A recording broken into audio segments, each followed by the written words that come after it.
Hello everyone. Day 7 ఇంద్రకీలాద్రిపై ఉన్న అమ్మవారు శ్రీ మహాచండీదేవిగా దర్శనమిస్తున్నారు. ఎర్లీ మార్నింగ్ మా దర్శనం అయితే కంప్లీట్ అయిపోయింది. టెంపుల్ చాలా ఖాళీగా ఉంది, చాలా ఫాస్ట్గా దర్శనం అయింది. అండ్ ఈ రోజు నుంచి క్యూ లైన్స్ అన్నీ కూడా ఫ్రీ అన్నమాట. టికెట్ సిస్టమ్ ఏమీ లేదు. చండీదేవిని 2 విధాలుగా పిలుస్తారు, పూజిస్తారు.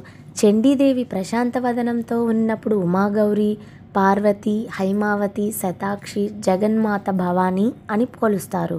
చండీదేవి భయంకరమైన రూపంలో ఉన్నప్పుడు దుర్గా, కాళీ, శ్యామ, చండీ, చండిక, భైరవి పేర్లతో పూజిస్తారు.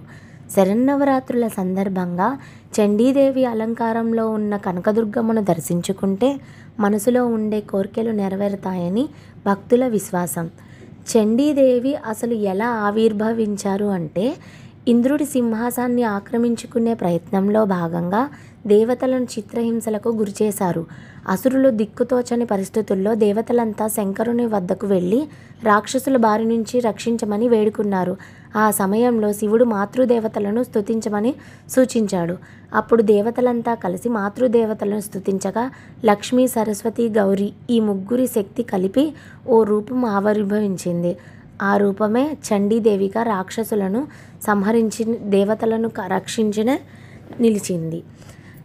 నీల్ పర్వత శిఖరంపై కొలువైన చండీదేవి. రాక్షసుల సంహారం తర్వాత చండీదేవి హరిద్వార్లో ఉన్న నీల్ పర్వత శిఖరంపై కొలువైంది.